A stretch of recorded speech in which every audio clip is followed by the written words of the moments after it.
Welcome to the show both feared and revered by man and beast, the Helios blog. Today, Jordan Peterson Best of Compilation. Enjoy. The reason she's alone is because she's difficult. Women are not accepting the bare minimum. Women fuck men they respect. All the women who say things like, I'm strong, independent, I don't need no man, like, y'all impress me. Women just gaslight each other and say what they want to hear.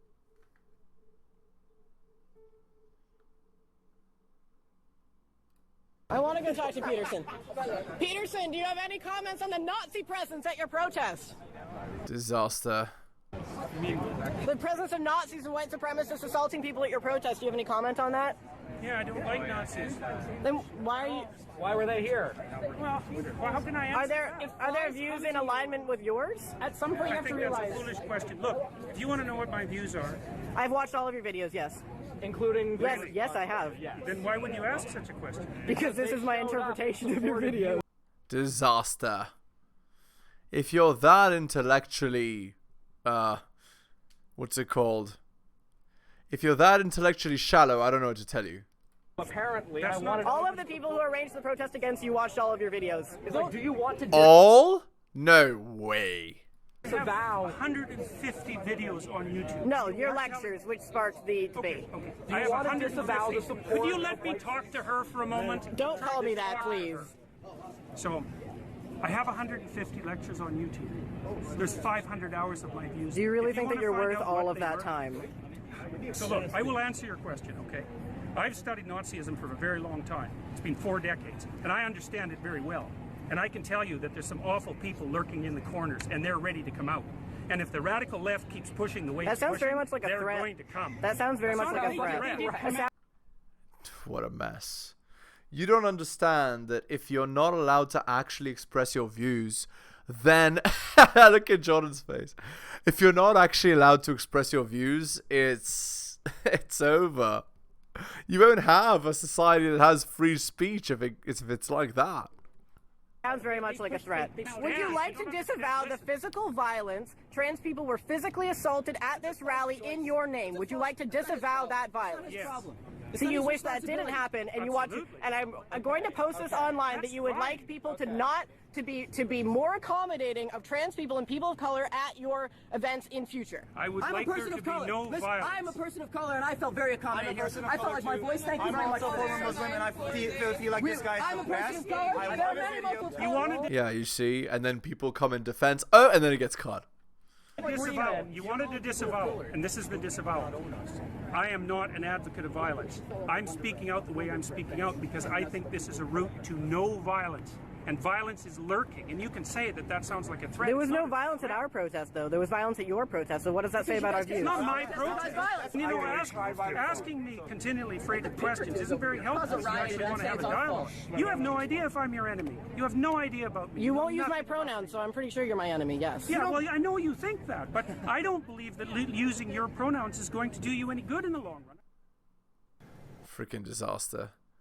But would you use alternate pronouns if a student asked you to? I think I've made my position on that clear already. Well, perhaps not to our audience at home who are just being introduced to this. Would you use alternate No. pronouns? And why not? Because I don't believe that other people have the right to determine what language I use, especially when it's backed by punitive legislation. And when the words that are being required are the constructions, they're artificial constructions of people I regard as radical ideologues whose viewpoint I do not share. And Bill Yeah.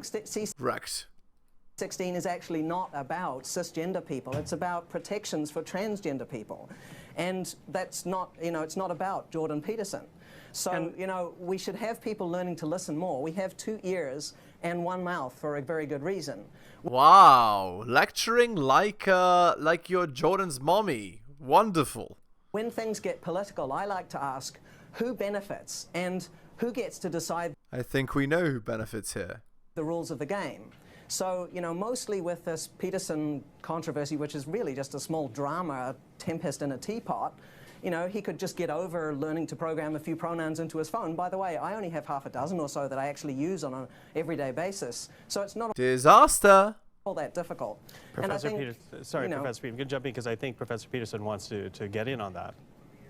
Yeah, well, kindness is the excuse that social justice warriors use when they want to exercise control over what other people think and say. Right. So, you know, if we're bandying back and forth our differences in values, you know, I would say that the highest possible value is truth, and that one of the concomitants is that we need stringent protection for freedom of speech so that we can utter the truths that we see fit.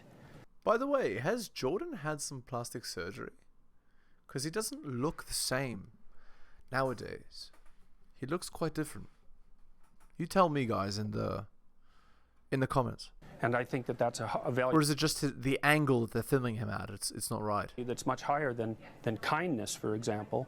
I mean, there's lots of situations in life where kindness in the immediate present is not the appropriate way to react at all. But so, for example, when you discipline children, you often hurt their feelings in the short term so that they can learn to behave properly in the medium to long term so that their lives go well. Indeed. And so this automatic assumption that the people on the social justice warrior side of the equation are motivated only by kindness when they're also clearly motivated by power is something I find completely untenable. And I don't think that people... Agreed entirely. All animals are equal, but some are more equal than others.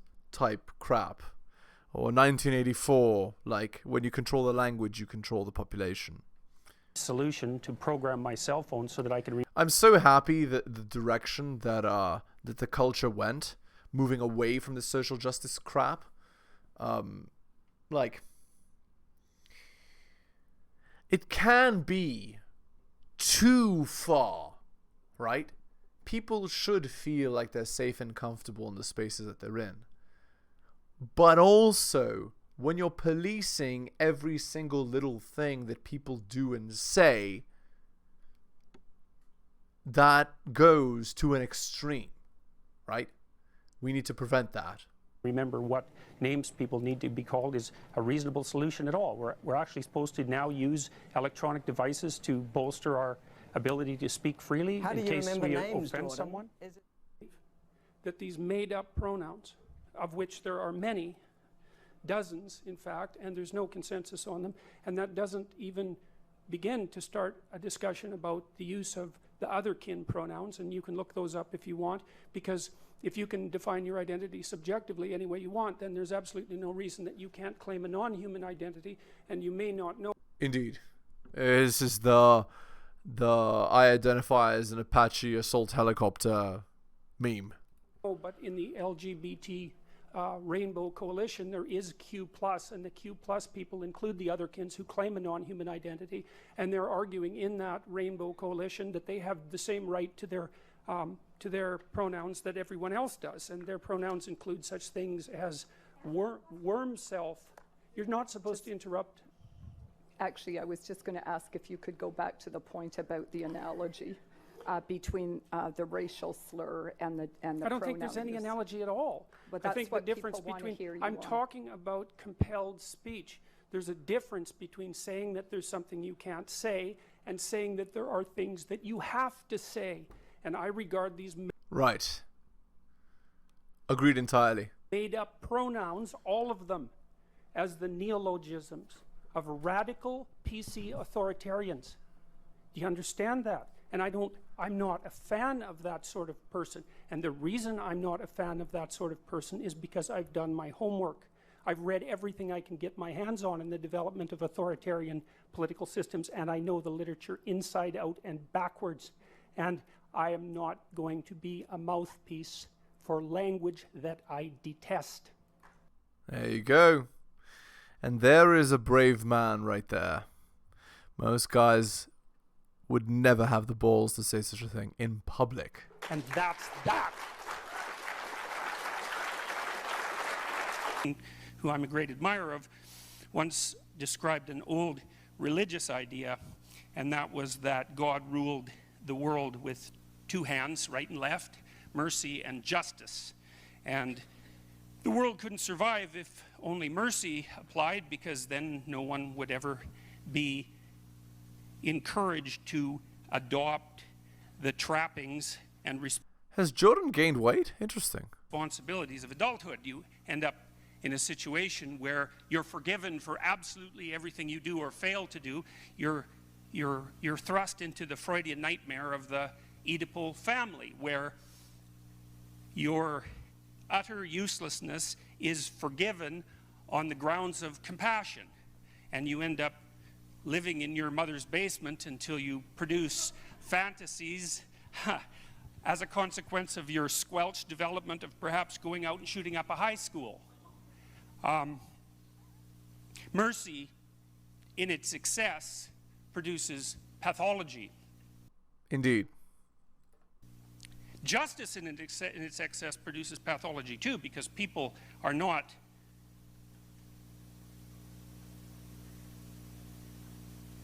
perfect, and that means that we all fail when we attempt to do the things that we know that we should do. And so being held to account for our failures has to be tempered by mercy, but both principles have to apply. Justice means there's structure and rules, and the people who abide by the structure and play by the rules and move towards the top win. And mercy means we're forgiven our failures so that we can rise up and play again. But you can't have one without the other, because the world falls apart if you do. And this is my Justice and mercy, very interesting. problem with tolerance, because tolerant people, first of all, let's say those who proclaim the virtues of tolerance, believe that they're tolerant, but generally that's not the case. They just don't want to accept the responsibility that playing by the rules would bring. I don't really understand what he meant by that, but This is a big problem. Like, this is a fatal problem, apart from the fact that it's incoherent and there's no value structure in it, and it's fundamentally divisive and destructive. There's a logical problem with it too that's even worse. And so you might be noticing that the LGBT set of acronyms keeps growing, eh? And it's because the ideology is inherently self-destructive, self-eating. It splits and splits and splits and splits more and more and more and more as they destroy each other. it's kind of a form of its own parody in some sense. It's like, well, I'm oppressed. It's like, yeah, you are. And well, I'm oppressed too. Yeah, you're also oppressed. And maybe I'm even oppressing you, being part of this other marginalized group, but at least we share our oppression. Well, I'm also oppressed. Well, so am I. I'm oppressed too. It's like, okay, so here's a problem. There's a big problem here. The problem is, it's true. You're oppressed, you're oppressed, you're oppressed, you're oppressed. God only knows why. Maybe you're too short, or you're not as beautiful as you could be, or you know, your grandparent was a serf, likely, because almost everybody's great-grandparent was. It's like, you know, and you're not as smart as you could be, and you have a sick relative, and you have your own physical problems, and it's like, frankly, you're a mess. And you're oppressed in every possible way, including your ancestry and your biology, and the entire sum of human history has Yep. And so blame all the problems on anything other than yourself, and never take responsibility, never try to improve your lot. Inspired to produce victimized you with all your individual pathological problems. It's like, yes, true. Well, so what do you do in the face of that suffering? Try to reduce it. Start with yourself. What good are you? Get yourself together, for Christ's sake, so that when your father dies, you're not whining away in a corner, and you can help plan the funeral, and you can stand up solidly so that people can rely on you. That's better. Don't be a damn victim. That's right. Of course you're a victim. Jesus, obviously. How do you overcome the suffering of life? Is be a better person. That's how you do it. Well, that's hard. It takes responsibility. There's all these ruined people out there. They've got problems like you can't believe.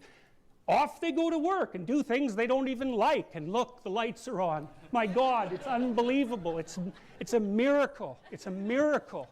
And we're so ungrateful. College students, the post-modern types, they're so ungrateful. You know, they don't know that they're surrounded by just a bloody miracle. It's a miracle that all this stuff works, that all you crazy chimpanzees that don't know each other can sit in the same room for 2 hours sweltering away. And not fight. Without tearing each other apart, because that's what chimps do. So, with regards to respect, you know, you said, well, human civilization progresses a lot better if we respect one another, and I actually don't believe that at all. I believe that human civilization progresses and maintains itself when we respect people who've earned respect. You don't just respect everybody randomly. Yeah, that's right. People that earn it deserve respect. I agree entirely. The hell use is respect if you just respect people randomly? It's like inflating the currency, you know? It's like the Simpsons episode where, you know, Bart gets a trophy because it's every child gets a trophy day. All you do is disaster. Inflate the currency. Respect is actually limited to that category of people who have earned respect in some manner. So whatever you're talking about with regards to, say, common decency between people, it's not respect. And the definitions actually matter. They matter a lot. And so I hear the respect argument all the time, but you also can't force me to respect you. I mean, you might be able to force me to act like I respect you, but you can't force me to respect you. It's just not. That's right. That's exactly accurate. Agreed. It's the difference between manners and actually respecting someone. Right. Possible. There's a complex issue here, which is to what degree do you allow individuals to govern the conversation that's had about them in their presence or otherwise. But I would just revert back to my original argument, which is that's a negotiation. It's either a negotiation. You got 3 states. You can negotiate with someone. You can be their slave, or you can be their tyrant. And I would pick negotiation, but as far as I'm concerned, the law right now, as it's currently instantiated, is a tyrant, and it makes people into its slave, and we're going to pay for that. And it's predicated on, hypothetically, on respect and compassion. I don't buy that for a second. I don't think that's true in the least. And there's a huge literature on compassion. Here's a problem with compassion. Mother grizzly bears are very, very compassionate towards their cubs. But if you get near those cubs, they'll tear you to pieces. Yep. And that's the flip side of compassion. And I'm speaking not as a lawyer here, but as a psychologist. That's already well documented. Compassion is by no means an emotion that produces the desired social outcome. Quite the contrary. Quite the contrary. Life is very much more complicated than, well, if you were just empathic, everything would work out. It's like you can't be equally empathic to everyone. And that's a big problem. Yep. They basically, in order to not bother anyone who they had consulted with, they decided, for example, that gender identity should be nothing but subjective choice, which is obviously BS if you know anything about biology. I don't even know what to say about that. If you're a psychologist and you have any sense at all, that's a completely insane proposition. It's, first of all, predicated on the idea that your identity is your subjective choice. Yeah, and crazy. That's never been the case for any sort of identity anywhere. So partly your identity is the set of tools with which you function in the actual world, and part of it is a negotiated agreement with the other people around you, and that's all being taken out of the... That's all actually, as far as I can tell, that line of theorizing is technically illegal now in Ontario. And I'm not even talking about the potential biological basis of identity, because the idea that identity has no biological basis, that's just wrong. Straight up wrong. Not even straight up. Factually incorrect. Like factually wrong. So, and we've written a social constructionist, we've written a radical social constructionist view of identity into the law, but even worse than that, we've gone beyond social constructionism, because Piaget was a constructionist, into just pure whim. Your identity can be at any moment what you assume that it's going to be. That's not a tenable solution. There's nothing about that proposition that's reasonable. So I'm going to read you something that a graduate student sent me from the University of Toronto the other day, and I can also tell you that I've received hundreds of letters like this. Today, I had a tutorial at the University of Toronto where I talked about Jordan Peterson and issues of personal identity, legally sanctioned identity categories, etc. I brought up a video of a tall white man in his 30s who asked students at a university how they'd react if he told them he identified as a woman, as black, as short, and as 5 years old. Spoiler alert. Students in the video resist some of the later categories a bit, but are mostly accepting. Still, students were not engaging in discussion. I asked them why. One said it was because she was worried to share her opinion for fear of being singled out or saying something offensive. Indeed. And that describes 2024 in a nutshell. you're at a workplace, you better not talk about any of this stuff, or you're getting fired. Jordan himself got fired talking about it. Well, he actually became an independent YouTuber / entrepreneur, right? And he doesn't really care about his license being in jeopardy, his psychologist's license, clinical psychologist. But I digress. I asked who else was not speaking for that reason. It's 99%. The whole class put their hands up. Yeah. No participation. Why? They weren't uninterested. They were afraid to speak their minds. I'll start with lawyer one, who was the counsel to several prime ministers. Think about how bad that is, by the way. The people that are supposedly the smartest in the country, best and brightest, people that are going to University of Toronto, right? So that would be where? Canada? They're not speaking. They're afraid. He talked to me about the Human Rights Tribunal because I went and saw him 2 weeks after this all started. Human Rights Tribunal is a kangaroo court, kangaroo court, and it should be abolished as fast as possible. It's one of the many institutions in Canada that pose a threat to your freedom that is of almost unimaginable proportions. Here's what this top lawyer told me. If I'm taken in front of the Human Rights Tribunal, it will cost me $250,000. I will pay the legal costs for my opponents, and I will lose. He said, go back to your safe little life and shut your mouth. The proposition that your identity is somehow unmoored from a reality outside of your subjective, say, in linguistic space is also, it's wrong. There's no other way of putting it. So, like, and this is written into the law already. So the proposition is that biological sex, which many of the holders of say, what admiration for this law don't even believe exists, which I don't even know what to say about that. But the proposition is that biological sex, gender identity, gender expression, and sexual preference vary independently. That's the law. And it's wrong. It isn't even close to right. The bloody Human Resources Department at the University of Toronto has adopted an equity position. Okay, so what equity means is that it doesn't mean equality of opportunity. It means equality of outcome. And that is, so this is the idea. The idea is that you take a social institution like a university, and then you look at the organization of that university at every single strata, from the executive level all the way down to the student level. Then what you do is you do an analysis of each level by community demography, right? You get to define the demographic characteristics that you're going to discuss, however, which is actually a big problem. Then you make the presupposition that unless that organization at every level matches the demographic representation of people at every level, then it's corrupt, oppressive, and discriminatory. Yeah, and we must introduce quotas.